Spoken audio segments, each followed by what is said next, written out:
सभी साथियों को नमस्कार। आप लोग कल से एक खास एकाग्र को सुन रहे हैं। एक विशेष और महत्वपूर्ण कार्यक्रमों की श्रृंखला को आप सुन रहे हैं, देख रहे हैं।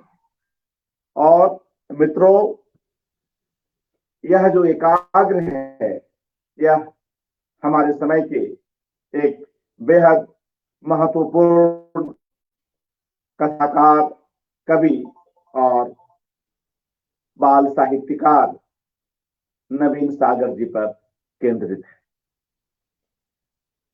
नवीन सागर जी शुरू से ही अपने बेहद जीवंत और धड़कते हुए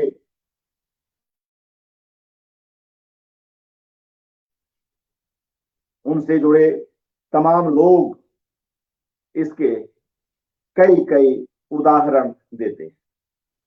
कल इस एकाग्र का बीज वक्तव्य हमारे समय के वरिष्ठ साहित्यकार आदरणीय रमेश चंद्र शाह जी द्वारा हुआ। उसमें भी आपने सुना, महसूसा कि कैसे नवीन सागर दूसरों के लिए आजीवन जीते आए। मित्रों, एक ऐसी शख्सियत जो इतना जीवंत हो, इतना सजीव हो, दूसरों के लिए अपना सब कुछ होम कर देने की प्रवृत्ति रखता हो, जब वह रचता है, जब वह शब्दों के पास आता है, तो कैसे एकांत का एक बड़ा वितान भी रचता है। इसके भी उदाहरण और इसके प्रमाण हमें उनकी कविताओं में और अन्य विधाओं में लिखी उनकी रचनाओं में मिलता है। साथियों, हम एकाग्र में कोशिश करते हैं कि साहित्यकारों के साथ साथ जो उनके परिवारजन हैं, उनकी भी प्रतिक्रिया ली जाए, उनसे भी बातचीत की जाए, ताकि हम अपने साहित्यकार को, अपने लेखक को उसकी समग्रता में देख समझ सके। आज की जो यह कड़ी है, हमारी उसी कोशिश का एक परिणाम है। और जो भी लोग यहाँ जुड़े हुए हैं, मैं उन सभी के प्रति अपना हार्दिक धन्यवाद ज्ञापित करता हूं। मित्रों, आज जो लोग इस कार्यक्रम में अपनी बात रखेंगे, हमसे संवाद करेंगे, एक बार मैं उनके नाम ले लूं। आदरणीय रवि ब्रिजपुरिया जी, जो उनके बड़े भाई हुए और काफी निकट से नवीन सागर जी को देखा और समझा। इसके अतिरिक्त जो नवीन सागर जी की 3 बहनें हैं, वे सब भी आज यहाँ अपने भाई के बारे में बात करेंगी। उनके नाम हैं उमा गुप्ता जी, पुष्पा गुप्ता जी, शशि अग्रवाल जी। और मित्रों, एक बाद की पीढ़ी रवि ब्रिजपुरिया जी की बेटी और नवीन सागर जी की भतीजी शैली राजपूत जी भी हमसे जुड़ी हुई है। वे भी अपनी बात रखेंगी। तो परिवार में एक लेखक का जीवन किस तरह का होता है और लोग उसे कैसे देखते हैं, बचपन में उसकी शरारतें किस तरह की होती हैं, लोगों से उसके संबंध किस तरह के हुआ करते थे। और कई बार हम जानते हैं कि साहित्यकार हो या कलाकार हो, उसके जो स्वभाव के कुछ बीज हैं, वे बचपन में भी पड़ जाते हैं। तो वह जो स्वभाव है, उसमें ऐसी क्या बातें थी, उन दिनों में भी, शुरुआत के दिनों में भी, फॉर्मेटिव ईयर्स में भी, जिनसे आज हम समझ सकते हैं कि नवीन सागर जी के भीतर एक शब्दकार और एक चित्रकार पनप रहा था। तो आइए हम सबसे पहले रवि बृजपुरिया जी के पास चलते हैं, जो उनके बड़े भाई हैं और नवीन सागर जी को उनके बचपन से ही देख समझ रहे हैं। आदरणीय रवि बृजपुरिया जी, आपका इस कार्यक्रम में पुनः स्वागत है और हम सभी लोग आपसे नवीन सागर जी के बारे में अधिक से अधिक सुनने की अभिलाषा रखते हैं। रवि जी।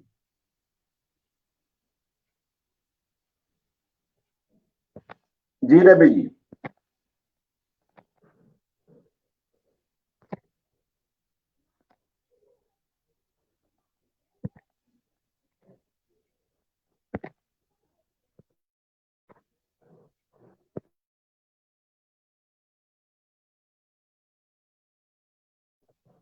रवि जी, आवाज को अनम्यूट कर लें। अनम्यूट, एक बोले मिनट, एक जी, आवाज आ रही। जी आ रही है, आ रही है, आप बैठिए, बोले। रवि जी आवाज आ रही है, बोले। बंद कर दो। तो बचपन से ही नवीन का व्यक्तित्व ऐसा चमत्कार भरा था कि जो भी उसे देखता था उसके प्रति आकर्षित हो जाता था। मैं और नवीन एक दूसरे से इतना प्रेम करते थे कि उसका कोई, मैं शब्दों में बयान नहीं कर पा रहा हूं, मैं कैसे कहूं। जब थोड़ा हमारा स्कूल जाना शुरू हुआ, कॉलेज जाना शुरू हुआ, तो नवीन का दायरा धीरे धीरे बढ़ा, लोगों के दोस्त हुए उसके। तो नवीन का व्यक्तित्व कुछ ऐसा डेवलप हुआ कि सभी लोग उससे चमत्कृत रहते थे। साहित्य के प्रति उनका झुकाव शुरू से था। मुझे बहुत अच्छी तरह याद है कि जब हम लोग इकट्ठा हुआ करते थे, मैं, मेरे मित्र मुकेश वर्मा, ब्रजेश कठिल और दो चार लोग इकट्ठे होते थे, तो सामूहिक रूप से हम साहित्य का पाठ किया करते थे। उन दिनों नवीन खास तौर से गजानन माधव मुक्तिबोध की कविताएं बहुत ही रुचि के साथ पढ़ते थे और हम उनको रिकॉर्ड करके बरसों तक सुनते रहे। कविताएं, कहानियां, परसाई जी के व्यंग, शरद जोशी जी के व्यंग, इनका पठन पाठन चलता था। धीरे धीरे नवीन ने लिखना शुरू किया। एक जबलपुर में एक कार्यक्रम हुआ था, हरिशंकर परसाई जी ने किया था कार्यक्रम। वहां कुछ कहानियां का हुआ, तो वहां नवीन की कहानी सर्वश्रेष्ठ चुनी गई थी। उसके बाद उसकी रुचि और बढ़ी, किताबें वो बहुत पढ़ता था। धीरे धीरे कविता, कहानियां नवीन ने लिखना शुरू किया और इतनी कुछ वक्त के बाद उनकी कविता और कहानी इतनी अच्छी होने लगी कि आज स्थिति यह है कि साहित्य जगत में उनके लिखे हुए को एक बहुत महत्वपूर्ण स्थान प्राप्त है। लेकिन उन्होंने अपनी इस महत्वपूर्ण व्यक्तित्व का कोई फायदा उठाने का कभी प्रयास नहीं किया, क्योंकि किसी चीज को मैनेज करना उनको बिल्कुल भी पसंद नहीं आता था और उनके स्वभाव में भी नहीं था। मैं आपसे एक बात और कहना चाहूंगा कि नवीन को लेके मैं बहुत ज्यादा भावुक हूं और मुझे बोलने में भी थोड़ी उलझन हो रही है। तो मैं नवीन की कविता पढ़ना चाहूंगा, ये, अगर आपकी इजाजत। जी स्वागत। मैं संतूर नहीं बजाता,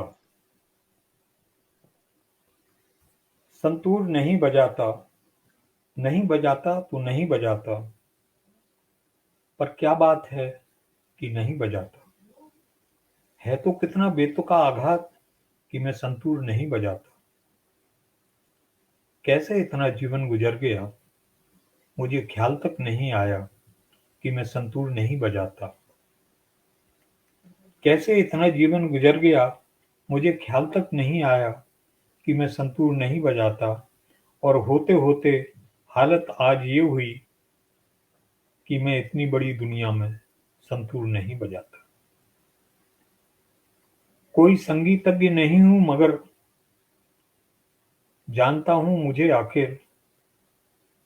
जानना है मुझे आखिर क्या था वह जो मेरे और संतूर के बीच में अड़ा रहा।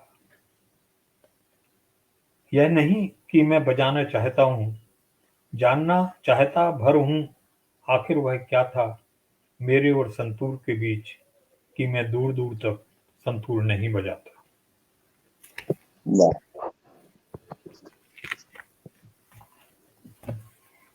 एक कविता और पढ़ना चाहूंगा मैं। मेरे आगमन के बाजे बज रहे हैं, मुद्दत से एक पेड़ के नीचे जाने के लिए चल रहा हूं।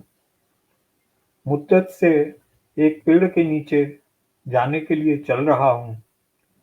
यह ऐसा है चलना मेरा, अगर पेड़ अगर नहीं चला, पेड़ से दूरी मेरी कम नहीं होगी। यह ऐसा है चलना मेरा, पेड़ अगर नहीं चला, पेड़ से दूरी मेरी कम नहीं होगी। समय मुझे चीरता चीरता जा रहा है, मैं चल रहा हूं, मेरी परछाई छपी है स्याह एक दरवाजे पर। पेड़ की तरफ इस तरह चलता हुआ मैं चल रहा हूं। जहां पेड़ खड़ा है वहां हरे घनेरे में डूबा धरती का बूढ़ा चेहरा कांपता मुझे देखता रुका है। आसमान में मेरे आगमन के बाजे बज रहे हैं। धन्यवाद।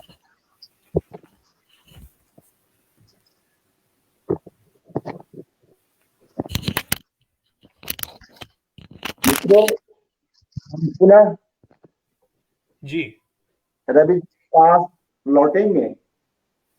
अभी हम जी इस कार्यक्रम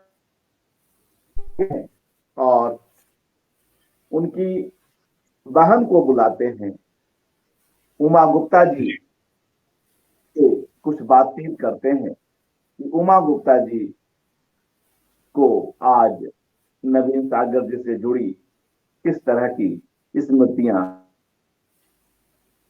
उमा गुप्ता जी।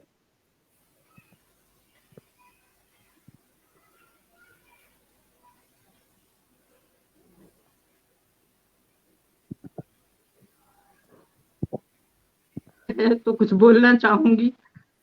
उनसे हम लोग का रिश्ता ऐसा था कि कभी ऐसा नहीं लगा कि केवल बड़े भाई हैं। जब जिस रिश्ते की जरूरत महसूस हुई उन्होंने वही रिश्ता निभाया, माँ का, पिता का, बड़े भाई का, मित्र का, हर तरह का। मैं एक छोटे से शहर दतिया में रहती हूँ, झांसी और ग्वालियर के बीच में है। उनको वो दतिया शहर बहुत पसंद था। वो जब भी आते थे तो कहते थे, वो प्यार से मुझे बेबी बोलते थे, तो वो कहते थे कि बेबी मैं रिटायर हो जाऊंगा तो दतिया आकर रहूंगा। लेकिन शायद हम लोग के भाग्य में ऐसा नहीं था। मैं साहित्य से जुड़ी नहीं हूँ, मैं एक व्यापारिक घराने में हूँ, तो मैं उनके साहित्य के बारे में ज्यादा नहीं बोल सकती। लेकिन मेरा हम बहनों का, भाइयों के साथ जो रिश्ता रहा वो शायद हजारों में एक आध का होता होगा। जैसा हमारे घर का माहौल है, हमारे बड़े भाई और नवीन भाई की तो बात ही अलग थी। उन्होंने हमेशा हम लोगों को इतना स्नेह, इतना प्यार दिया कि उसकी कल्पना भी हम नहीं कर सकते, उसको हम कभी जीवन में भुला भी नहीं सकते। बचपन से ही किताबें पढ़ाने के लिए बहुत उन्होंने हम लोग को प्रेरित किया। अच्छा साहित्य पढ़ो, भले ही उनके पास पैसे कम होते थे, लेकिन वो हमेशा हम लोग के लिए अच्छी से अच्छी किताबें लेकर आते थे और पढ़ाते थे। उसका परिणाम है कि आज तक हम लोगों को उस चीज से लगाव है कि अच्छी किताबें पढ़ें, अच्छा साहित्य पढ़ें। जो कुछ वो देकर गए हैं वो अनमोल है। इससे ज्यादा मैं बोल नहीं पाऊंगी, क्योंकि बस। मित्रों, यह आसान नहीं है अपने एक भाई को यूं असमय खो देना, और ऐसा भाई जो सबके लिए, परिवार के लिए, पड़ोस के लिए, पूरे समाज के लिए इतना कुछ करने वाला। हम उनके सक्रिय जीवन को समझते हैं तो यह बेहद स्वाभाविक है उमा जी का यूं भावुक होना। और मित्रों, नवीन सागर जी की ये दोनों बहनें उमा गुप्ता जी और पुष्पा गुप्ता जी एक ही शहर दतिया में रहती हैं और आज इस कार्यक्रम के लिए दोनों एक ही जगह पर बैठी हुई हैं। तो मैं अब पुष्पा जी के पास चलता हूं और उनसे अनुरोध करता हूं कि वे नवीन जी से जुड़ी हुई अपनी यादें हमसे साझा करें। पुष्पा जी। नमस्कार अर्पण जी। जी नमस्कार। आज जन सुलभ पुस्तकालय के निदेशक आदरणीय अर्पण कुमार जी ने मुझे मेरे भाई नवीन सागर एकाग्र में अपने संस्मरण सुनाने के लिए आमंत्रित किया है। उनकी मैं बहुत आभारी हूँ, लेकिन समझ नहीं पा रही हूँ कहाँ से शुरू करूँ, क्योंकि मुझे लगता है कि वे मेरी अंतरात्मा का अभिन्न हिस्सा हैं। मैंने अपने घर में उनका एक बड़ा फोटो दीवार के ऐसे हिस्से पर लगाया है कि मेरा दिन उन्हीं की छाया में शुरू हो। मैंने उनकी फोटो पर माला भी नहीं पहनाई है, क्योंकि वो मुझे उनसे दूर होने का एहसास दिलाती है, जिसको मेरे लिए बर्दाश्त करना थोड़ा मुश्किल होता है। मैं अपने बचपन की एक घटना से शुरू करती हूँ। जब मैं 12-13 साल की थी, तो हमारे घर के एक पारिवारिक समारोह में उन्होंने मुक्ति बोध की एक कविता पढ़ी थी। ओ मेरे आदर्शवादी मन, ओ मेरे सिद्धांतवादी मन, अब तक क्या किया, जीवन क्या जिया। उनकी आवाज की वो गूंज जो ऐसे लगता है जैसे आज भी मेरे अंदर जिंदा है। शब्दों और भावों को अपने आवाज के माध्यम से कैसे जीवंत बनाया जाता है, मैंने उन्हीं से सीखा। और आज भी अपने शिक्षकीय दायित्व को निभाते समय और अपने व्यक्तिगत व्यवहार में उसका असर महसूस करती हूँ। मेरे भाई के बारे में कहने को तो बहुत कुछ है, लेकिन मैं बहुत समय नहीं मिल पाया मुझे कि मुझे बोलना है, तो मैं निश्चित नहीं कर पाई कि मैं क्या बोलूंगी। तो बहुत जल्दी में मैंने कुछ उनके व्यक्तित्व पर, जो मैंने उनके साथ महसूस किया है, उस पर प्रकाश डालने की कोशिश करूंगी। वो बहुत उदार थे। एक बार का वाकया मुझे याद आ रहा है। जब वो दिल्ली के एक अखबार में काम करते थे, अखबार घाटे में चल रहा था और बहुत दिनों से वेतन नहीं मिला था किसी को, और जब जैसे तैसे व्यवस्था करके वेतन मिला, वो भी सबको नहीं मिला, कुछ लोगों को ही मिल पाया। तो मेरे भाई ने अपना पूरा वेतन एक दूसरे जरूरतमंद कर्मचारी को दे दिया, जबकि हम खुद बहुत अच्छी स्थिति में उस समय नहीं थे और हम साथ में ही रहते थे। उनकी उदारता केवल आर्थिक दृष्टि से ही नहीं थी, वो संबंधों में भी बहुत उदार थे। उम्र भी इसमें मायने नहीं रखती थी। जब हम स्कूल में पढ़ते थे तो हमारे घर में लेखकों का आना जाना बराबर लगा रहता था। कई लोग जिनके नाम मुझे आज भी याद हैं, जब मैं वहां रहती थी गाजियाबाद में, मोदी नगर में, और अपने बड़े भाई के साथ रहकर मैं पढ़ रही थी। मेरे भाई नवीन भी वहीं रहते थे और उन दिनों हमारे यहाँ शेरा यात्री जी, कुबेर दत्त जी का नाम मुझे याद आ रहा है, जो वहां रहते थे। जब हम भोपाल में रहने लगे तो वहां आदरणीय शाह साहब, रमेश चंद्र शाह जी, ज्योत्सना जी, शंपा शाह, इन लोगों का आना जाना हमारे घर बहुत ज्यादा था। तो जब भी ये लोग आते थे तो हमारे घर में लेख की परिचर्चा होती थी, कहानी का वाचन होता था, कविता पाठ भी होता था, और मेरे भाई साग्रह वहां हमें बिठाते थे। और इस सब से हमारे अंदर बहुत सारी चीजें हमने सीखी उससे। हालांकि उस समय मैं उम्र में छोटी थी और मुझे इतने बड़े बड़े साहित्यकारों के बीच में बैठना अच्छा नहीं लगता था, असहज महसूस करती थी। अच्छा तो लगता था, असहज महसूस करती थी, फिर भी मैं बैठती थी और मैंने वहां से बहुत कुछ सीखा। आपसी संबंधों की उलझी हुई गुत्थियों के ताने बाने को सुलझाने की समझ मेरे अंदर यहीं से विकसित हुई। साहित्य के प्रति लगाव भी। हालांकि मैं इतिहास की अध्यापिका हूँ, लेकिन मेरे संस्कारों में कहानी और उपन्यासों के प्रति आकर्षण इतनी गहरी जड़ें जमा चुका था कि जैसे ही लॉकडाउन में मुझे वक्त मिला, मैंने अपना पूरा समय किताबें पढ़ने में ही बिताया। लेकिन अपने भाई की कमी बराबर महसूस की कि मेरे प्रश्नों का उत्तर अब कौन देगा।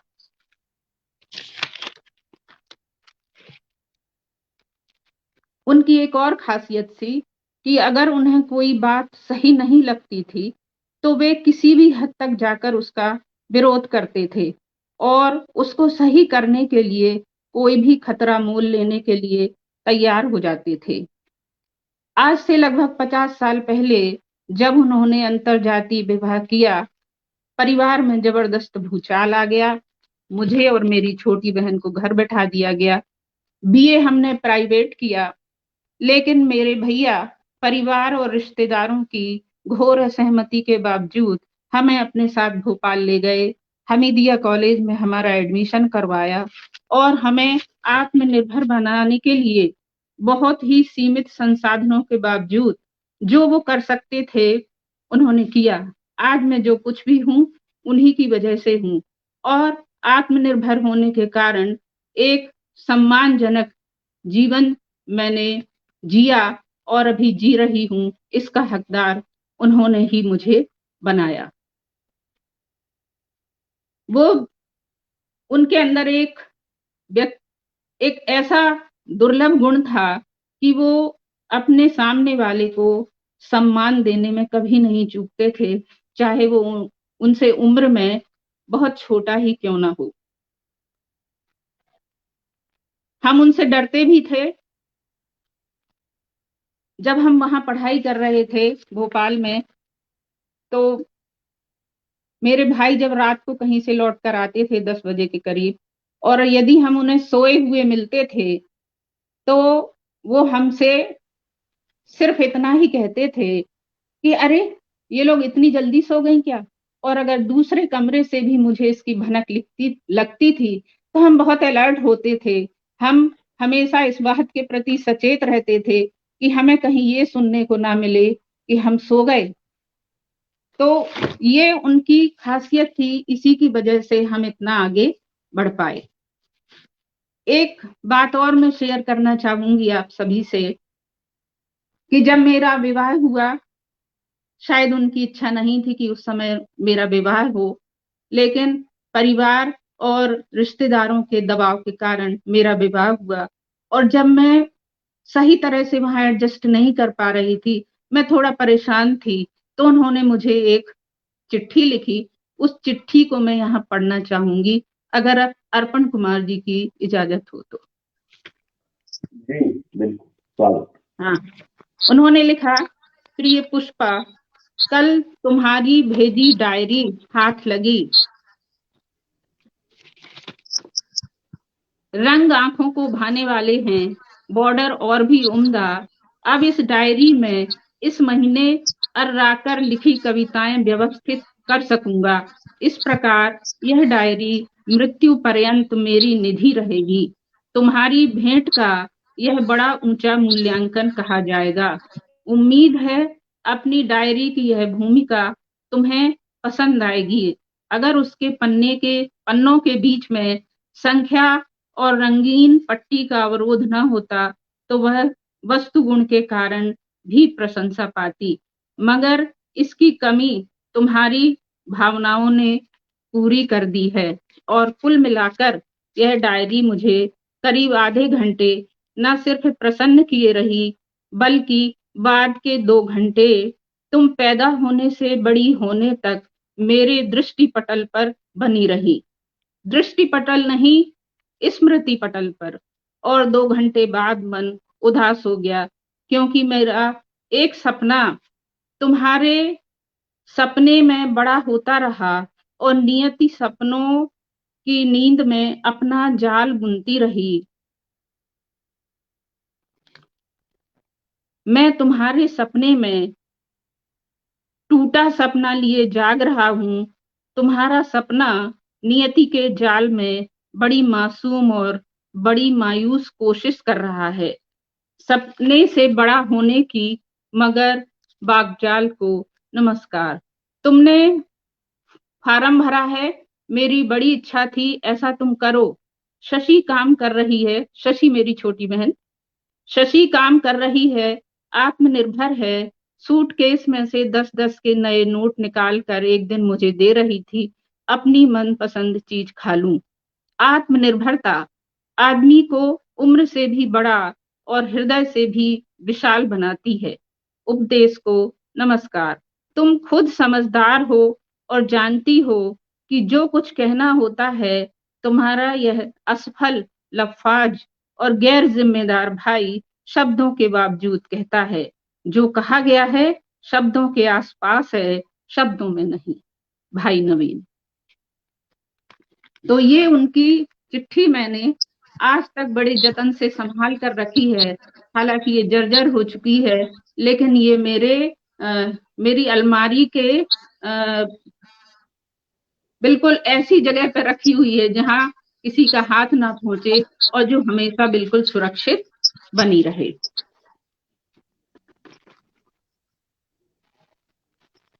जी। वो जिससे भी मिलते थे उसे बहुत जल्दी अपना बना लेते थे। किसी की हृदयहीनता और छल का शिकार होने के बाद भी उस पर विश्वास करना नहीं छोड़ते थे। शायद इससे वे जीवन में आस्था बनाए रखने की शक्ति प्राप्त करते थे, लेकिन अंत में वो इस सब से इतने ज्यादा आहत, विकल और विचलित हो गए कि उन्होंने अपने आप को समेट लिया। उनके चादर ओढ़कर बिस्तर पर लेटे रहने की छवि मुझे आज भी दहला देती है। शायद मुझे आने वाले संकट का आभास हो गया था। मेरे भाई से अंतरात्मा का संबंध था और आज भी है। उनके हाथों का स्पर्श मुझ में आज भी असीम चेतना भर देता है और जिस हताशा, अकेलेपन और अपने आप से जिरह करते हुए उन्होंने खामोशी अख्तियार कर ली थी, उसका सामना करने का साहस मुझे देता है। वो बहुत संवेदनशील थे और उनके आसपास जो घटित हो रहा था उसमें कुछ अच्छा ना कर पाने की हताशा उन्हें झकझोर रही थी। उनकी एक कविता है जिसे मैं आपके सामने सुनाना चाहूंगी। तमाम दिनों की तरह चोंच से गिरा हुआ दाना, चोंच से गिरा हुआ दाना आज मुझसे कुचल गया। चींटियों की एक कतार पर चलता रहा मैं आज, अपाहिज से टकराया, धरती पर थाप देती छोटे से बच्चे की हथेली पर मेरा पांव पड़ गया। किसी का आना देख मेरे दरवाजे बंद हो गए। मैं आज कोई अजनबी नहीं था, ठीक यही था जो अभी इस अंधेरे में सिगरेट की चिमनी के पास। मेरी जिंदगी का यह एक दिन मेरे तमाम दिनों की तरह है और मैं इसी तरह रोज जागता हुआ रात में सोचता हूँ कि मेरी जिंदगी का यह एक दिन मेरे तमाम दिनों की तरह है। इतना ही मैं अभी कहना चाहूंगी। बातें तो बहुत हैं और बहुत कुछ मैं बोल सकती हूँ। फिलहाल के लिए इतना ही। थैंक यू जी, धन्यवाद पुष्पा जी। और साथियों, देखिए कि नवीन सागर जी की जड़ें और उनके व्यक्तित्व की गहराई कहां कहां तक फैली हुई है, उसके कुछ उदाहरण अभी हमने यहाँ देखे। और प्रेम, स्नेह, आदर, संवेदना, यह तो हमेशा दुतरफा ही होता है। तो जितना स्नेह नवीन सागर जी ने अपने परिवारजनों से किया, उतना ही पाया भी। मगर सिर्फ हमारे समाज में, हमारे समय में सब कुछ सकारात्मक नहीं होता, बहुत सारी चीजें नकारात्मक भी होती हैं। हम तमाम लोग विभिन्न अंतर्द्वंदों के शिकार भी होते हैं। अभी जो कविता पुष्पा जी सुना रही थी, उसमें भी हम एक कवि के ईमानदार अंतर्द्वंद से भी गुजरते हैं। खैर, इस बातचीत को आगे बढ़ाते हैं और अब हम उनकी छोटी बहन शशि अग्रवाल जी के पास चलते हैं और उनसे उनकी स्मृतियों को सुनते हैं। शशि अग्रवाल जी। जी, धन्यवाद। आप सभी को मेरा नमस्कार। कहाँ से बात शुरू करूं समझ में नहीं आ रहा है। मैंने अपनी लंबी जिंदगी में जितने लोगों को देखा, भैया जैसा अद्भुत व्यक्तित्व, उदात्त हृदय और आत्मा मैंने किसी में नहीं देखी। उनमें एक गहरी अंतर्दृष्टि थी और वो उन शख्सियतों में से एक थे जिन्होंने लोगों के आत्मिक जीवन को समृद्ध बनाया। भैया ने हम सभी भाई बहनों के जीवन को दिशा दी और उन्हीं की वजह से आज जो हमारा परिवार है वो एकजुट है और हम सब एक दूसरे से बंधे हुए हैं। उन्होंने हम सबको एक साथ बांधे रखा। माँ को लेकर वो बहुत भावुक और संवेदनशील थे। माँ को लेकर, एक स्त्री को लेकर वो बहुत भावुक थे और वो कहते थे कि मैं सोचता हूँ कि क्या माँ का जीवन, इसके सिवा कोई अर्थ नहीं होता माँ के जीवन का, कि वो पाले पोसे, काबिल बनाए और फिर अपने दुखों और कष्टों को लिए कहीं अकेली पड़ी रहे, आशीषें देती हुई। जब मैं ये सोचता हूँ तो लगता है कितनी अजीब बात है, आपने एक संसार रचा और वह संसार आपसे और अपना पूरा जीवन उसमें लगा दिया और फिर वो संसार आपसे दूर हो गया और अब बड़ी सहज ढंग से हम अपनी माँ से दूर रह लेते हैं। एक बहुत गहरी अंतर्दृष्टि उनमें थी। भैया बड़ी गहराई से और शिद्दत से ये महसूस कर लेते थे कि कौन किस दिशा में आगे बढ़ सकता है। इसीलिए उन्होंने अपने बेटे अनिरुद्ध को सलाह दी थी कि वो चाक पर घूमती मिट्टी को आकार दे और उसमें डूब जाए।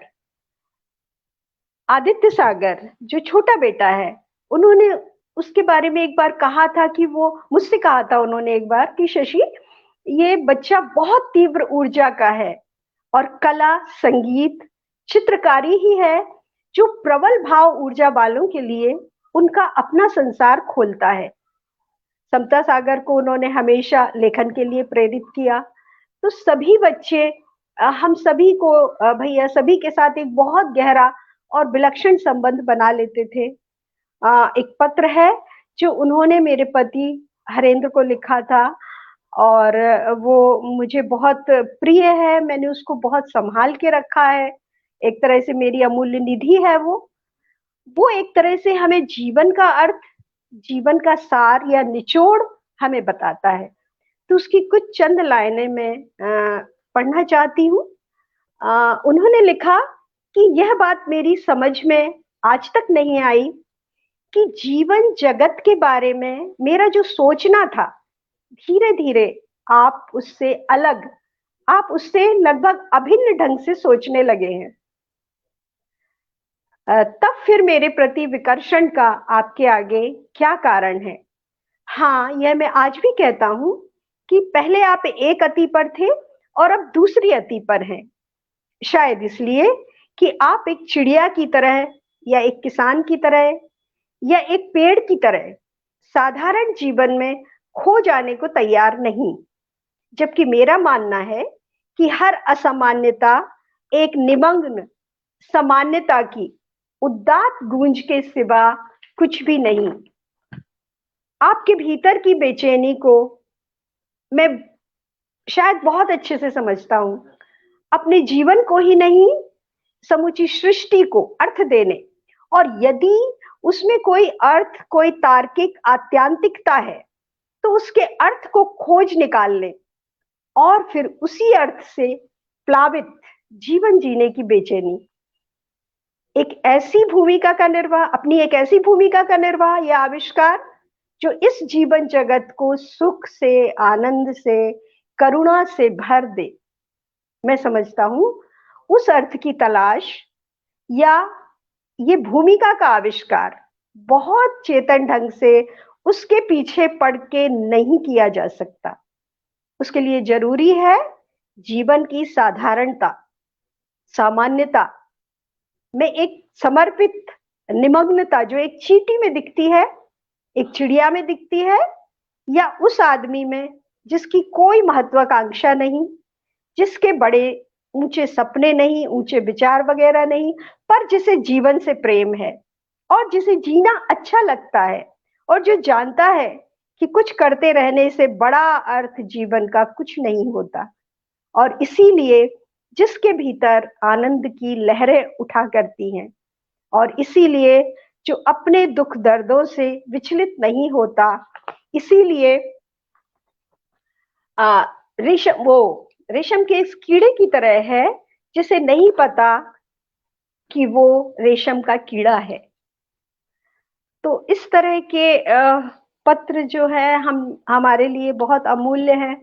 हमने इनको बहुत संभाल के रखा हुआ है और बहुत गहरा संबंध हम लोगों का था। खैर हमारा परिवार तो भाई बहन और हमारे जो भतीजे वगैरह हैं, सबके जीवन की दिशा उन्होंने निश्चित कर दी। हालांकि उनका परिवार बहुत बड़ा था, उनके लिए कोई अपना पराया नहीं था, सब अपने थे।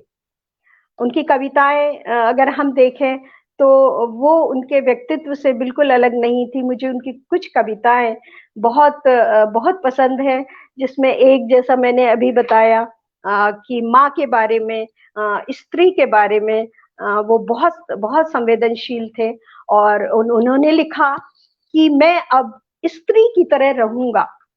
वे युद्ध नहीं करती, शराब नहीं पीती, हत्या नहीं करती, बहुत काम करती हैं और बहुत प्रेम करती हैं। वे चुपचाप इस धरती का दर्द जानती हैं, सुंदर होती हैं। उन्हें देखना मुझे इतना अच्छा लगता है कि मेरा हृदय फूल की तरह खिलना चाहता है। वे माँ होती हैं, मैं अब स्त्री की तरह रहूंगा, माँ की तरह। और भी कुछ कविताएं हैं जो मेरे दिल के बहुत नजदीक हैं, और मैं चाहती हूँ कि अगर समय हो तो मैं एक और उनकी कविता पढ़ना चाहूंगी। जी बिल्कुल, स्वागत। जी, एक और कविता है जिसका शीर्षक है देना। देना जी। जिसने मेरा घर जलाया, उससे इतना बड़ा घर देना कि वो बाहर निकलने को चले पर निकल ना पाए। जिसने मुझे मारा, उसे सब देना, मृत्यु ना देना। जिसने मेरी रोटी छीनी, उसे रोटियों के समुद्र में फेंकना और तूफान उठाना। जिनसे मैं नहीं मिला, उनसे मिलवाना। मुझे इतनी दूर छोड़ आना कि बराबर संसार में आता रहूं। अगली बार इतना प्रेम देना कि कह सकूं प्रेम करता हूं और वह मेरे सामने हो। भैया हम सब लोगों को बहुत ज्यादा प्रेरित करते थे, बहुत मोटिवेट करते थे और कहते थे कि तुम लोग अच्छी बुक्स पढ़ो, और कहते थे कि किताबों में एक जीवन में कई जीवन जुड़े हुए होते हैं। एक और उनकी कविता है जो मुझे बहुत मेरे दिल के नजदीक है, मैं उसको सुनाना चाहती हूँ। पढ़ते हैं जितनी ही किताबें उतने ही जीवन एक जीवन में फैलते गहराते हुए चले जाते हैं। घर में जितनी किताबें घर में उतने ही घर में उतने ही संसार वर्तुल बनाते हैं। जाते हैं हम फिर निकलते हैं बस्ती में, चलते हैं छोटी सी गली में, मगर धरती का चक्कर लगाते हैं तेजी से और फिक जाते हैं दूर दूर तारों के बीच। जितना जो शून्य है उसमें समाये चले जाते हैं, तो भी बच जाती है पढ़ने को फिर नई बढ़िया किताब एकांत में। भैया के बारे में मैं और ज्यादा बोलने की स्थिति में नहीं हूँ। हाँ, एक बात कहना चाहती हूँ कि भैया हमेशा मुझसे कहते थे कि अपने भीतर इतने खाली मत हो जाओ कि दूसरों के बिना जी ना सकूं। आज जो मैं इतनी विपरीत परिस्थितियों में खड़ी हूँ, ये उन्हीं की दी हुई जीवन ऊर्जा है, हिम्मत है। धन्यवाद।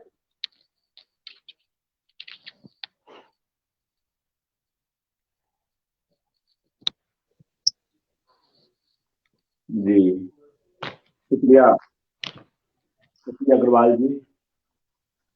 मित्रों, यह अवसर ही ऐसा है कि हम न चाहते हुए भी अपने आप को रोक नहीं पाते हैं और हमारी भावनाएं जग जाहिर हो जाती हैं।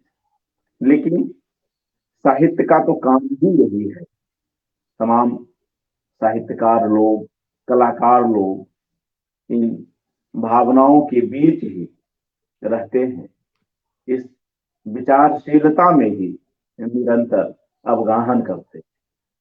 आज इस संवाद में नवीन सागर जी के लिखे जिन पत्रों को हमने यहाँ सुना, वे इस कार्यक्रम के हासिल हैं, उपलब्धि है।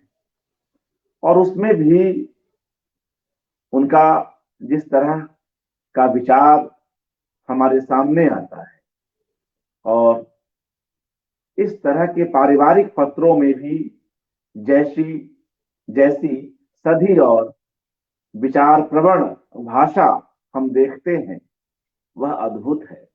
वह कुछ और नहीं, साहित्य ही है।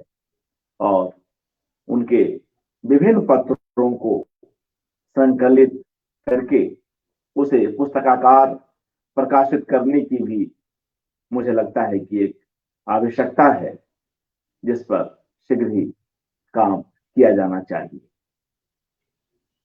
मित्रों, हम आगे बढ़ेंगे, मगर इसके पूर्व एक छोटा सा वीडियो देख लेते हैं। अभी शशि अग्रवाल जी ने भी अपनी मां की चर्चा की, और हम सभी जानते हैं कि हम सभी के जीवन में हमारी मां, हमारे पिता का क्या महत्व होता है। रचनाकार अपने इन पूर्वजों को अपनी जननी और अपने जनक को किस तरह से याद करता है, यह भी उल्लेखनीय है। अपने पहले कविता संग्रह से लेकर बाद के संग्रहों में भी नवीन सागर निरंतर किसी न किसी प्रसंग में अपनी मां को याद करते हैं। वह प्रसंग अलग अलग अवसरों पर अलग अलग रूप में आता है। मां शीर्षक से उनकी कविता है जिसमें उनकी मां आती हैं। 29 नवंबर जैसी एक महत्वपूर्ण कविता है और जिसे ध्यान में रखकर ही हम यह एक कार्यक्रम भी कर रहे हैं।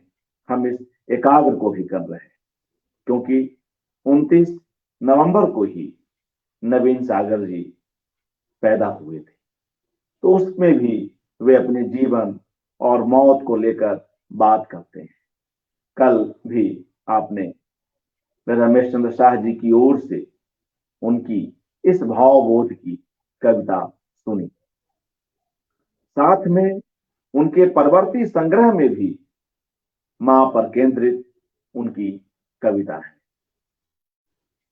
यह जो चित्र आप देख रहे हैं, यह यहां उपस्थित हमारे वक्ताओं की मां है, सावित्री देवी हैं और नवीन सागर जी की मां है।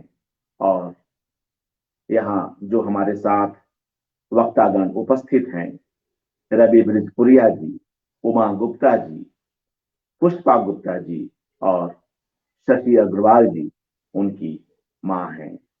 शैली राजपूत जी की दादी हैं, समता सागर, अनिरुद्ध सागर और आदित्य सागर की दादी हैं।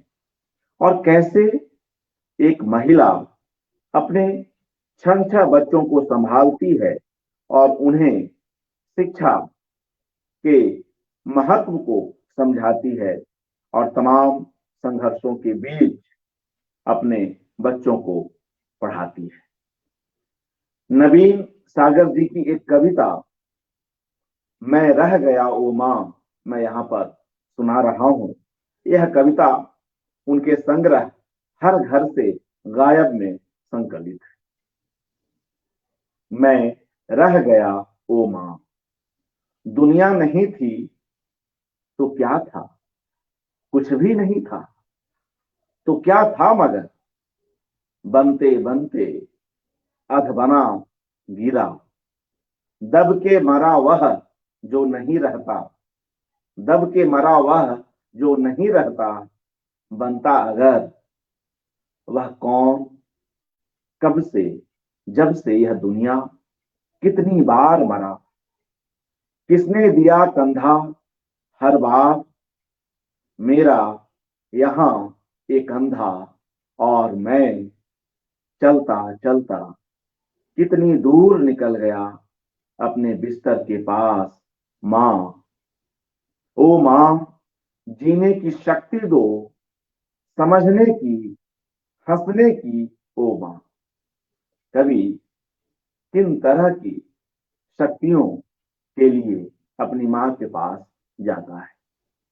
ओ मां, जीने की शक्ति दो, समझने की, हंसने की ओ मां। वह निकल गया आगे, वे निकल गए आगे, सब निकल गए आगे, मैं रह गया ओ मां, मैं रह गया। तो क्या था, दुनिया नहीं थी जब, मैं था या न था, मां मैं था या, रुपया है जेब में, चीजें बाजार में, तबीयत घर बार में, फोटो अखबार में, बनते बनते गिर न जाए ए अधबना, खिली हुई धूप है, मैं ऊंचे टीले पर खड़ा हुआ देख रहा, बच्चे हैं, पत्नी है, दोस्त हैं, नारियल है, पंडित है, तो क्या था, दुनिया नहीं थी जब। प्रश्न है, प्रश्नाकुल हूं, मां मैं हूं इस दुनिया में, मां मैं हूं इस दुनिया में। मित्रों, एक बेहद भाव प्रवण, बेहद शक्तिशाली कविता तमाम सूक्ष्मताओं को वहन करती हुई कविता और अपने पिछड़ने को लेकर, अपने पीछे रह जाने के दंश को लेकर आगे बढ़ती हुई कविता, जिसमें विश्लेषण भी है, जिसमें उसका गम भी नहीं है, जिसमें उसकी चिंता भी नहीं है, जिसे आम लोग सफलता कहते हैं। सागर विश्वविद्यालय से एमटेक नवीन सागर जी का जीवन आजीवन साहित्य के अरण्य में ही भटकता रहा।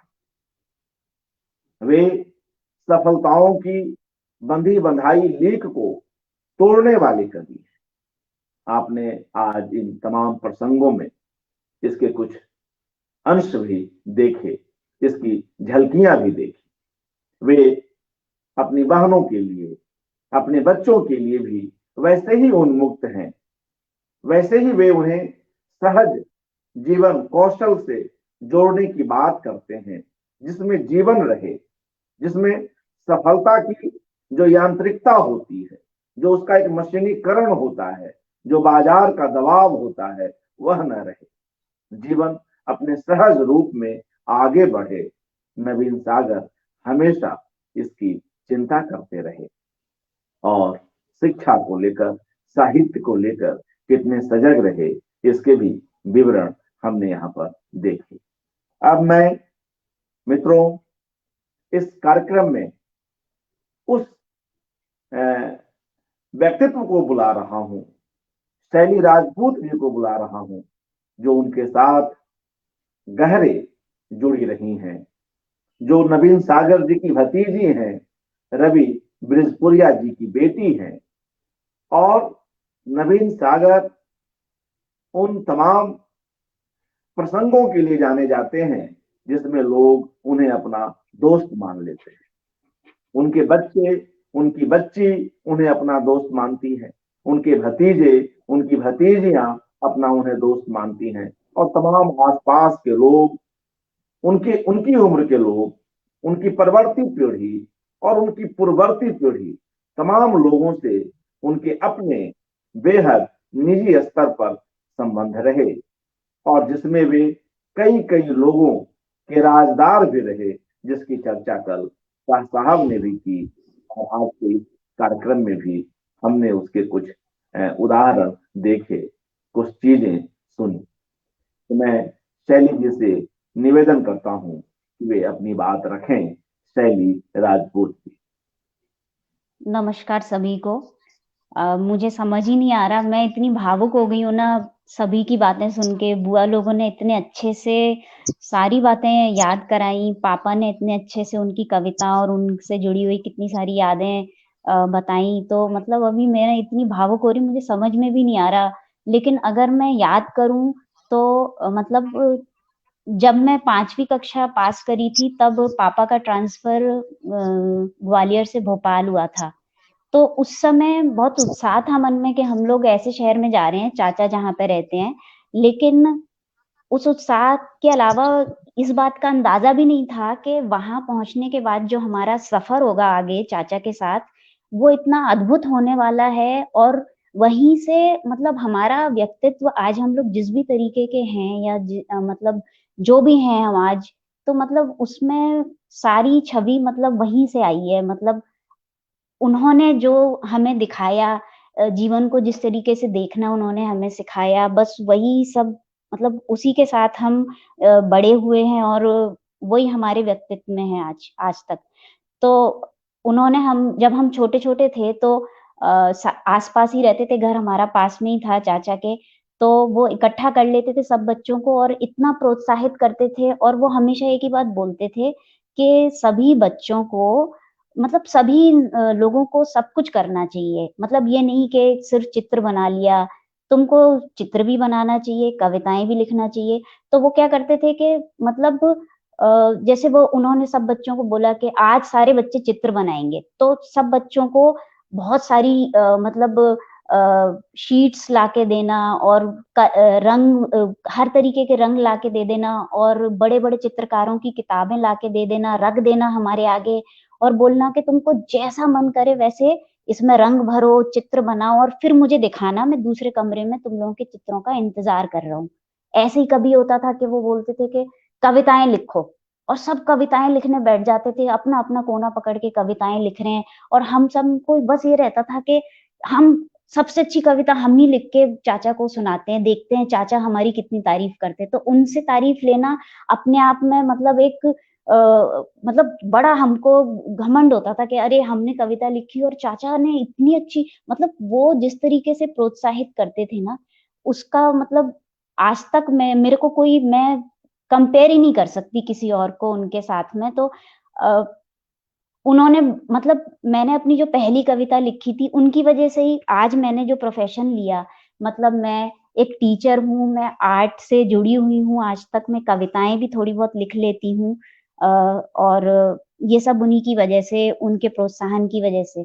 तो मैंने अपने जीवन में सबसे पहले जो कविता लिखी थी वो मैंने सबसे पहले चाचा को ही सुनाई थी। तो आज यहाँ पे सबने उनकी कविता सुनाई है, लेकिन मैं अपनी एक कविता सुनाना चाहती हूँ जो सबसे पहले मैंने उन्हीं को सुनाई थी। और मतलब मुझे नहीं पता कि वो कितनी अच्छी कितनी नहीं, लेकिन उन्होंने मुझे जितना प्रोत्साहित किया था उस कविता को सुनने के बाद, तो उसके बाद तो मतलब मुझे लगता था कि हाँ मेरे को यही करना है। हालांकि मैंने अपना आर्ट से ही जुड़ी हुई हूँ आज तक भी, और कविताएं भी लिखती हूँ, लेकिन उस तरीके से नहीं लिख पा रही हूँ मैं। मगर मैं आपको वो कविता सुनाना चाहूंगी अगर आपकी इजाजत हो तो।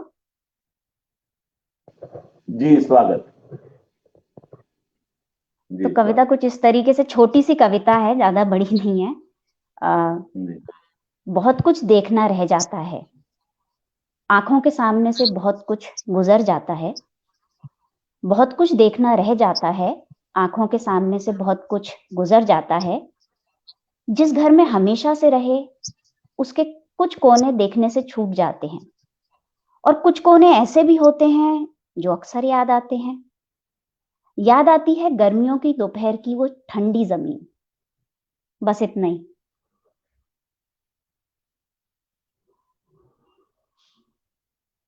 बस इतनी लाइंस थी मेरी कविता में। बहुत मैंने, जब मैं 11वीं 12वीं में थी तब मैंने ये लिखी थी पंक्तियां, और मैंने चाचा को सुनाई थी, तो वो बहुत ही खुश हुए थे इसको सुन के, और उन्होंने मुझसे कहा था कि तुम लिखती रहो और तुम अच्छा लिख सकती हो, इसको जारी रखना।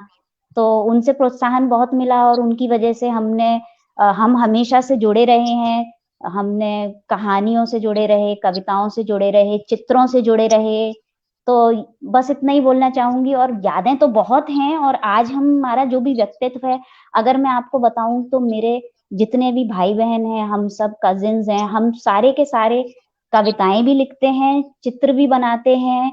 हम संगीत से भी हम बहुत ज्यादा गहरे जुड़े हुए हैं। तो ये सब इस वजह से है कि हमको मतलब बचपन से ही हमने उस चीज को अलग ही नजर से देखा, और चाचा ने हम लोग को जिस तरीके से चीजों को ऑब्जर्व करना सिखाया, वो आज भी हमारे साथ है, और हम वैसे ही जी रहे हैं, और हमेशा यादों में वो हमेशा हर पल रहते हैं हमारे साथ में। बस इतना ही कहना चाहूंगी मैं। धन्यवाद बहुत बहुत सभी का। जी धन्यवाद शैली जी, एक बेहद अच्छी कविता। और उस कविता के साथ जिस तरह से आपकी अपने चाचा जी के साथ, नवीन सागर जी के साथ यादें जुड़ी हुई हैं, वह जितनी रोचक है उतनी ही सुखद भी है। मित्रों, जो एक भरा पूरा व्यक्तित्व होता है, जो तमाम रंगों के साथ अपने जीवन को जी रहा होता है, जो अपने लेखन में हर तबके की चिंता कर रहा होता है, और किसी भी अन्याय के प्रति मुखर रूप में अपने आप को अभिव्यक्त कर रहा होता है, वह शख्स, वह रचनाकार निश्चय ही अपने लोगों के साथ भी किस उदात्तता के साथ पेश आता है, इसे हमने अभी शैली जी के इस वक्तव्य में भी देखा, समझा। किस तरह वे तमाम लोगों को जोड़कर अपने घर के पड़ोस के बच्चों को लेकर जिस तरह से उनके भीतर की रचनात्मकता को आगे लाते हैं, उसे प्रोत्साहित करते हैं, मुझे लगता है कि आज की तारीख में इस तरह की पेरेंटिंग की बड़ी आवश्यकता है, जहां आजकल के अभिभावक अधिक से अधिक सफलता को लेकर, व्यावसायिकता को लेकर ज्यादा सोचते हैं और बच्चों के भीतर की जो नैसर्गिक प्रतिभा है, जो उनकी अपनी प्रवृत्ति है, जिन रुचियों के साथ वे इस धरती पर आए हैं, उसकी चिंता कम करते हैं। उन क्षेत्रों की जिसे हम सफलता कहते हैं, उसके महत्व को कम तो नहीं किया जा सकता, मगर यह जो हमारे भीतर की जो नैसर्गिक ऊर्जा है, उसको भी अधिक से अधिक आगे बढ़ाते हुए हम चलें। हमारी कोशिश यही होनी चाहिए, क्योंकि हर व्यक्ति अपने आप में विलक्षण है। उसके भीतर कुछ न कुछ ऐसे गुण, ऐसे तत्व हैं जिनके माध्यम से वह इस दुनिया को, इस समाज को कुछ दे सकता है। नवीन सागर जी की रचनाओं में और उनकी जीवन शैली में हम यह सहज ही पाते हैं। एक बार हम पुनः इस वार्तालाप को घुमाते हैं और अगर रवि बृजपुरिया जी कुछ कहना चाहें, कोई ऐसी बात जो अभी इस अवसर पर इस दूसरे दौर में कहना चाहें, तो कृपया कहें। रवि बृजपुरिया जी कुछ कहना चाहेंगे क्या? रवि जी, आवाज आ रही है? जी जी आ रही है आवाज। मेरी बहनों ने अपने वक्तव्य में बहुत अच्छे ढंग से सारी बातें शामिल की हैं और मेरी भावनाएं भी एकदम वही हैं जो उन लोगों ने कहा है। मैं कुछ थोड़ा बहुत और बोलना चाहूंगा। जी। नवीन के साथ रहते हुए मेरी भी साहित्य में रुचि हुई थी और सिर्फ पढ़ने और सुनने तक। लिखना मैंने कभी नहीं किया, लेकिन नवीन के संपर्क में आने के बाद और खासतौर से भोपाल प्रवास के दौरान देश के करीब करीब सभी साहित्यकारों से नवीन के साथ मेरा मिलना जुलना हुआ और उन सब बातों ने, उनके विचारों ने मेरे जीवन को काफी गहरे तक प्रभावित किया। मेरी रुचियां भी बदली और किताबों को पढ़ने का मेरे लिए किताबों को पढ़ने का और उन्हें अपने घर में सहेज के रखने का मेरे को शौक भी बहुत हुआ। आज भी मैं इसमें व्यस्त रहता हूँ। किताबें तो उतनी नहीं पढ़ पाता हूँ क्योंकि मैं कुछ काम भी करता हूँ इस उम्र में भी, और मैं काफी इमोशनल फील कर रहा हूँ। मैं कुछ धन्यवाद। जी, शुक्रिया रवि जी। और मित्रों, हम सभी लोग आज दो भाइयों के बीच के इस स्नेह सूत्र के गवाह भी हैं।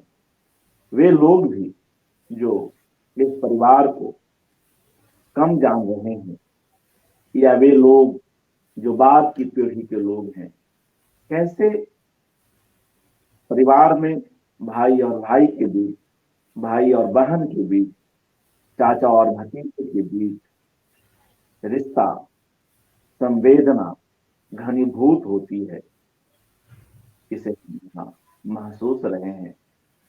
रवि जी बार बार प्रयत्न करते हैं, मगर बहुत देर तक बोल नहीं पाते हैं।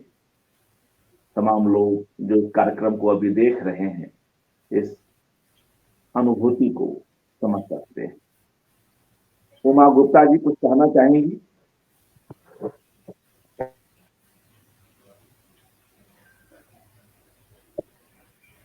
उमा जी या पुष्पा जी कुछ कहना चाहें?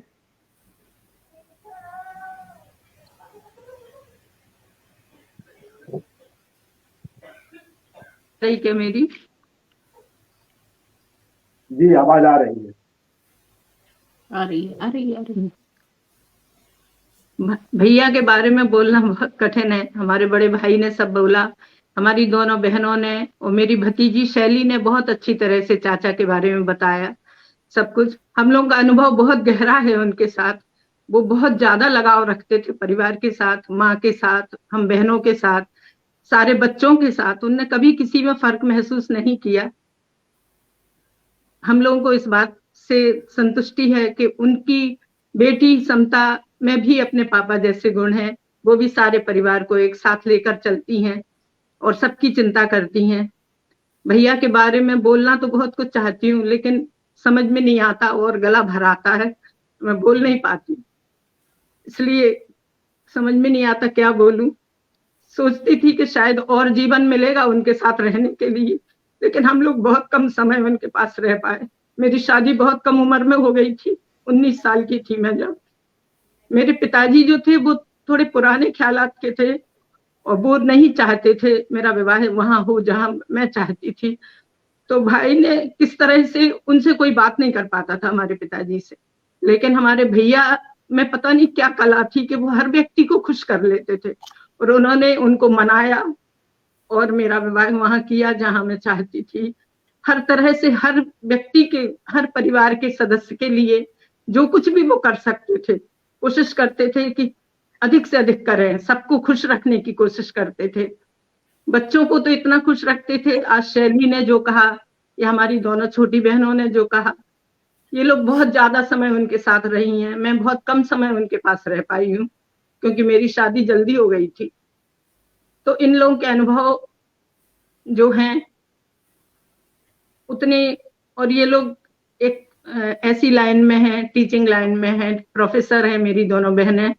शैली भी बहुत पढ़ी लिखी और अच्छी है, मैं उतना पढ़ भी नहीं पाई हूँ, तो मैं अपने भावनाओं को उतनी अच्छी तरह से व्यक्त नहीं कर पाती हूँ जितना ये लोग कर पाती हैं। बाकी बस यही है कि हमारे जीवन में उनकी बहुत बड़ी कमी है जो कभी पूरी नहीं हो सकती। धन्यवाद, बस इतना ही बोल पाऊंगी। आप बोल दो, आप अनाउंस कर दो। एक सेकंड क्या कर रहे हैं यार, वीडियो अर्पण जी? हाँ जी, मेरा बेटा कुछ कहना चाहता, अगर अनुमति हो आपकी। ना बिल्कुल, इसमें अनुमति जैसी कोई बात नहीं है, अच्छा ही लगेगा। जी जी जी, धन्यवाद धन्यवाद। हाँ, यह तो हमारा प्रयत्न ही है कि साहित्य का अधिक से अधिक विस्तार हो और साहित्य और संवेदना से और इन विभिन्न पारिवारिक मूल्यों से, सामाजिक मूल्यों से नई पीढ़ी और उसकी बाद की पीढ़ी अधिक से अधिक जुड़े। यही एक छोटी सी कोशिश है, तो आप उन्हें जरूर लाएं। आ रहे हैं वे। नमस्कार। शायद मेरी आवाज आप तक पहुंच रही हो और शायद मेरी फोटो भी आप तक हो। आई थिंक फोटो अभी नहीं दिख रही है क्योंकि फोटो पर अभी तक कोई बात नहीं, मैं तो केवल अपनी बात सभी तक पहुंचाना चाहता हूं। मतलब मैं बड़ा शुक्रगुजार हूं मेरे पापा जी जो रवि जी हैं और मेरी तीनों बुआएं, बहुत प्यारी बुआ, मतलब बेबी बुआ, पुष्पा बुआ और शशि बुआ, और मेरी सबसे मतलब बीच वाली छोटी बहन शैली। हम इतना मतलब चाचा को याद करना हमारे लिए वाकई में एक बहुत बड़ी सुखद अनुभूति है अपने आप में। और जब कभी चाचा की बात छिड़ती है तो हम अपने आप को रोक नहीं पाते, चाहे हम बच्चे हों चाहे हम बड़े हों। बड़े मतलब हमसे बड़े या उनसे भी बड़े, जैसे मेरे फादर तो उनसे भी बड़े हैं, उनके बड़े भाई थे, या उनसे भी बड़े बहुत सारे ऐसे हमारे कुटुंब में लोग हैं। फोटो नहीं जा रही है। कुटुंब में उनसे भी बड़े, फोटो नहीं जा रही है, उनसे बड़े कुटुंब में भी बहुत सारे ऐसे लोग हैं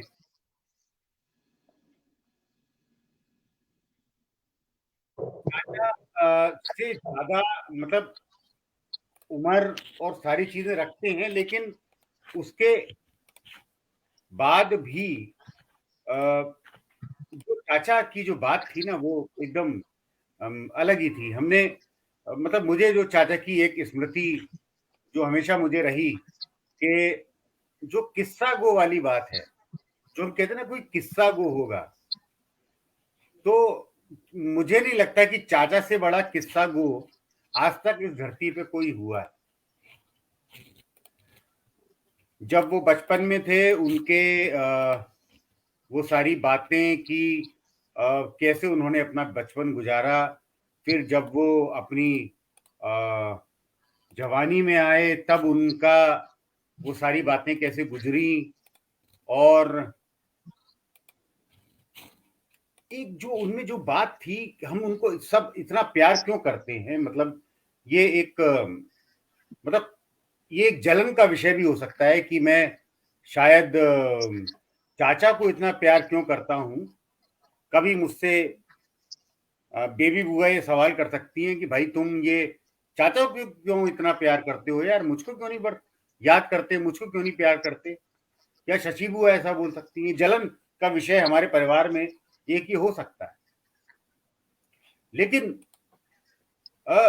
मैं इसको इस बारे में इस तरीके से लेता हूं कि हम सबको उन्होंने इतने अच्छे से जोड़ के रखा कि हम किसी व्यक्ति में भी उनको इतना प्यार करने के बावजूद कभी भी ऐसी जलन की भावना नहीं आई कि पुष्पा बुआ मुझसे कहे कि यार गुड्डू यार तुम मुझसे प्यार नहीं करते हो, तुम तो चाचा को बहुत चाहते हो, मुझको पूछते ही नहीं हो, या कभी शशि बुआ बोले या कोई भी बोले।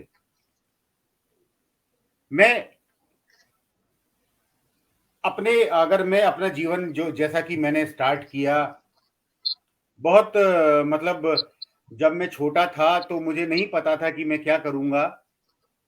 मैं शायद पहले क्रिकेटर बनना चाहता था, बचपन में बड़ी इच्छा थी। मेरे फादर ने मुझे भोपाल भेजा और यहाँ मैंने भोपाल में स्टेडियम में क्रिकेट की ट्रेनिंग ली।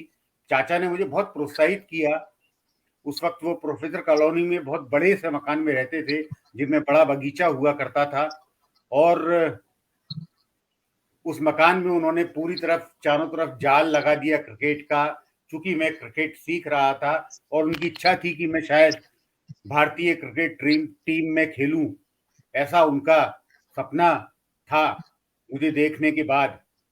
तो उन्होंने मुझे पहले तू बैटिंग कर, फिर बोला कि तू बॉलिंग कर, फिर कहने लगे कि तू विकेट कीपिंग कर ले, लेकिन उन्होंने कभी मुझे हतोत्साहित नहीं किया।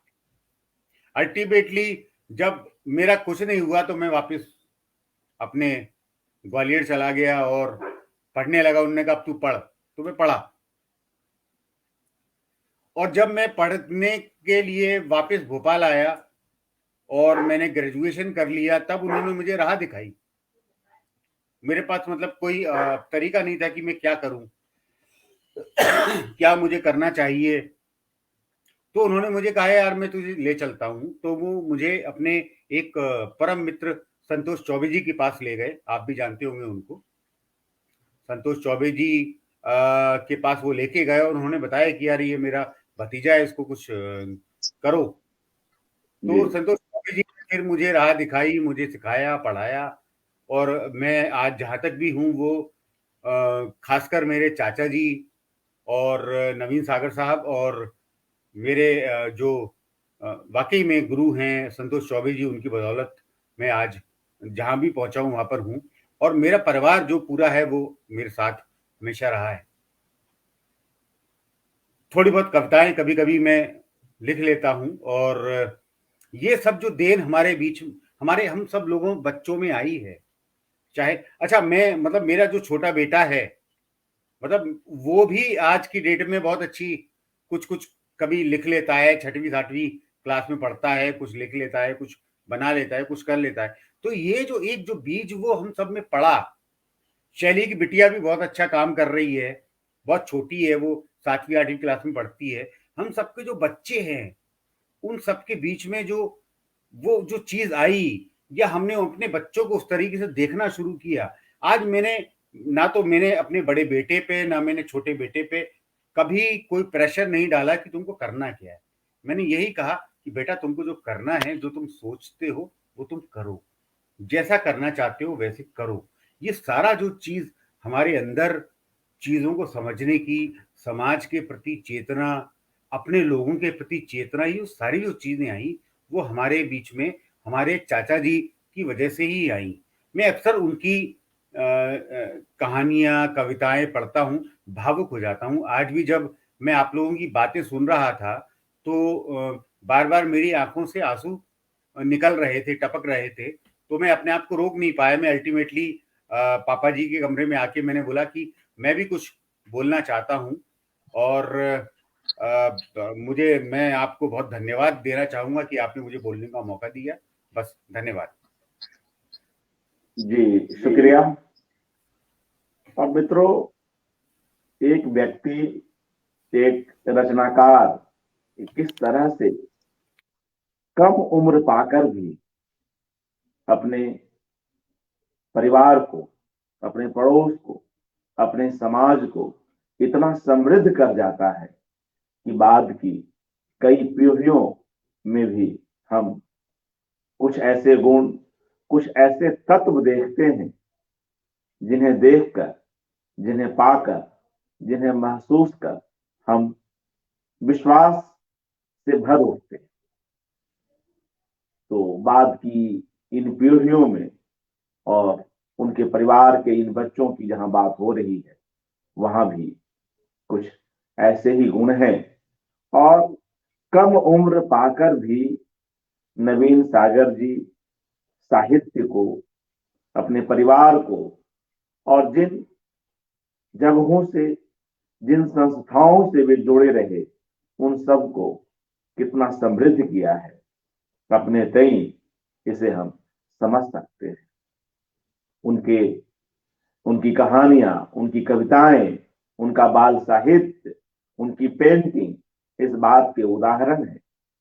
और उन चीजों में, उन रचनाओं में, उन कलाकृतियों में हमें बार बार लौटने की जरूरत है। अब मैं इस दूसरे दौर में, दूसरे और अंतिम दौर में हम लोग हैं, और मैं पुष्पा जी से कुछ निवेदन करता हूं कि वे कुछ कहना चाहें। पुष्पा जी।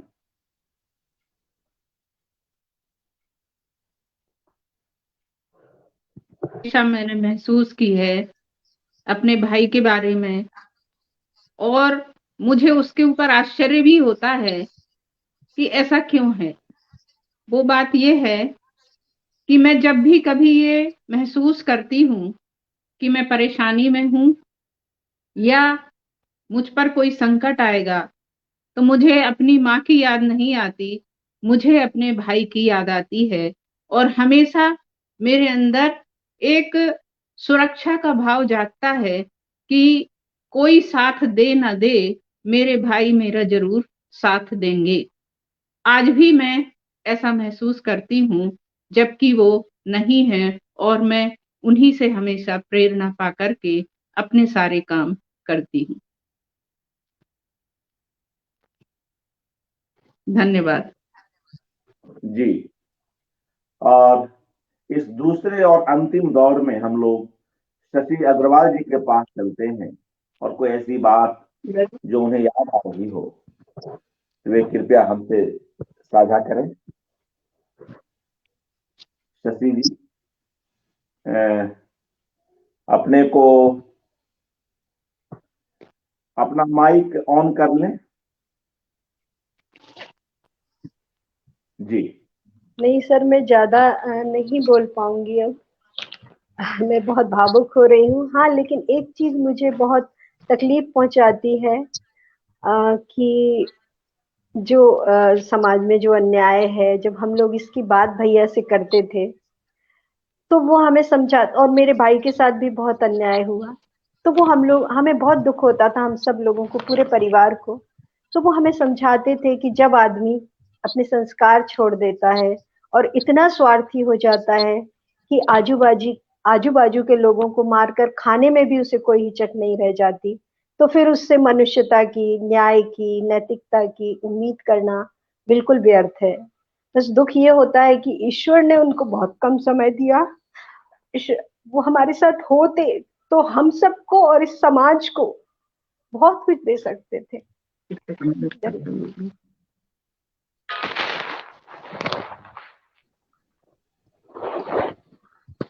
धन्यवाद, मैं नहीं बोल पा रही। शुक्रिया। हम लोग पुनः एक बार इस संवाद में जो हमारी यूजर सदस्या है शैली राजपूत जी, मेरी कागज की भतीजी, ये भी अगर कहना चाहें तो कहें, और इसके बाद फिर हम लोग इस कार्यक्रम को समाप्त करेंगे। शैली जी कुछ कहना चाहेंगी?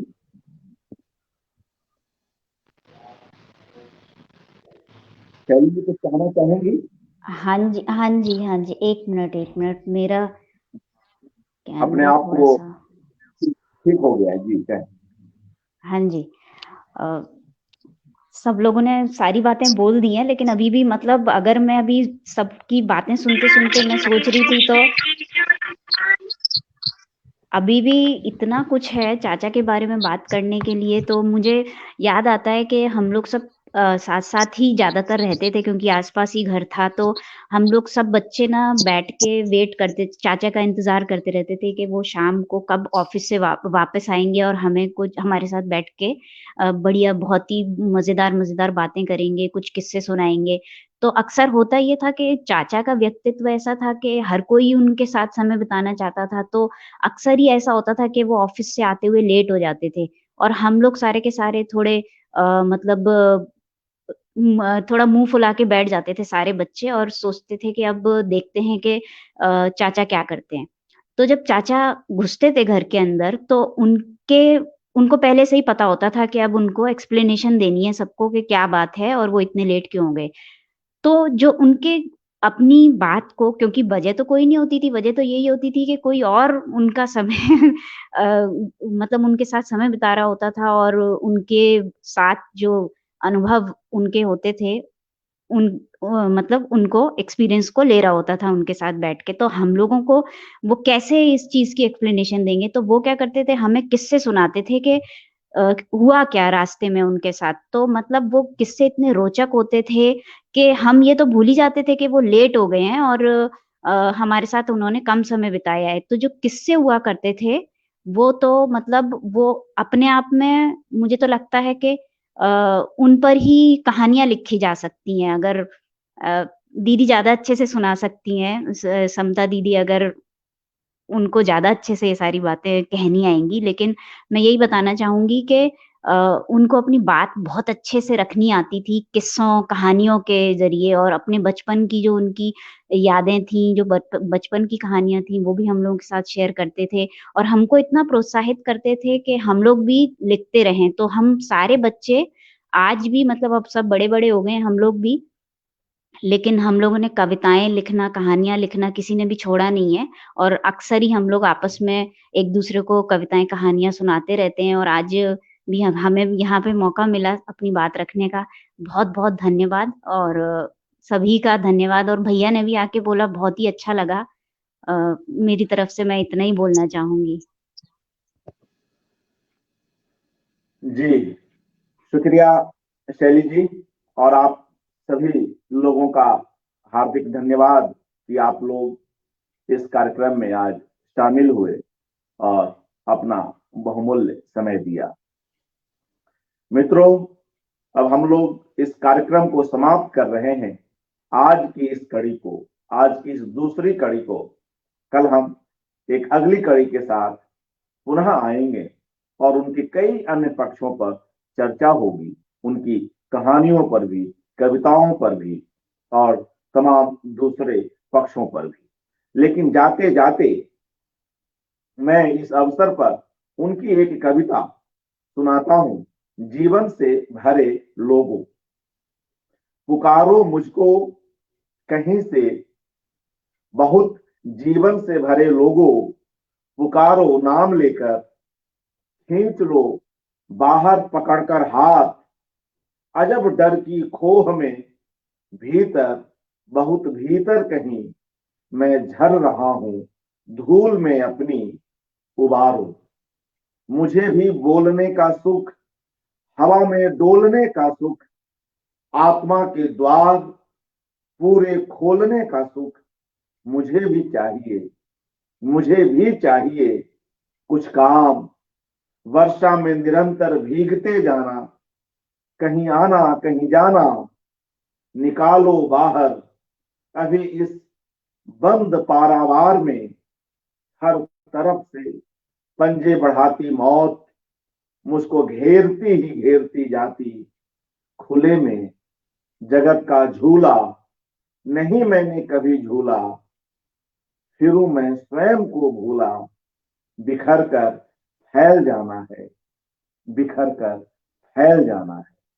तो नवीन सागर जी की जो यह भावना है, एक कवि की जो यह इच्छा है कि बिखर कर फैल जाना है, खुशबू फैलाना है और स्वयं प्रकृति के विस्तार में विस्तारित हो जाना है, तो इस कविता के साथ आज हम लोग इस कड़ी को यहीं पर समाप्त करते हैं। और जो लोग इस संवाद में हमसे जुड़े रहे, जिनकी प्रतिक्रियाएं मिली, मैं एक बार उनमें से कुछ एक के नाम ले लूं।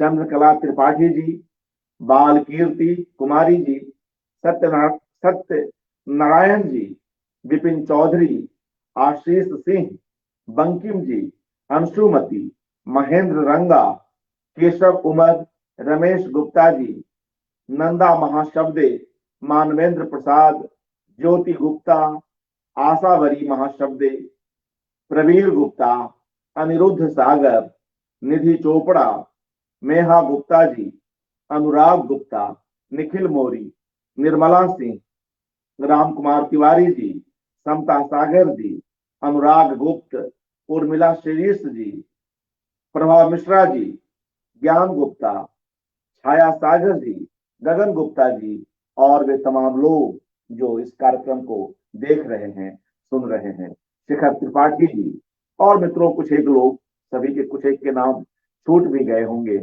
मुझे माफ करेंगे। आप लोगों के कारण ही इस तरह के कार्यक्रम हो रहे हैं और साहित्य को, संस्कृति को, कला को हम दूर दूर तक संप्रेषित करने में कुछ अपनी ओर से योगदान दे रहे हैं। आप सभी लोगों का पुनः एक बार धन्यवाद, शुक्रिया, शुभ रात्रि।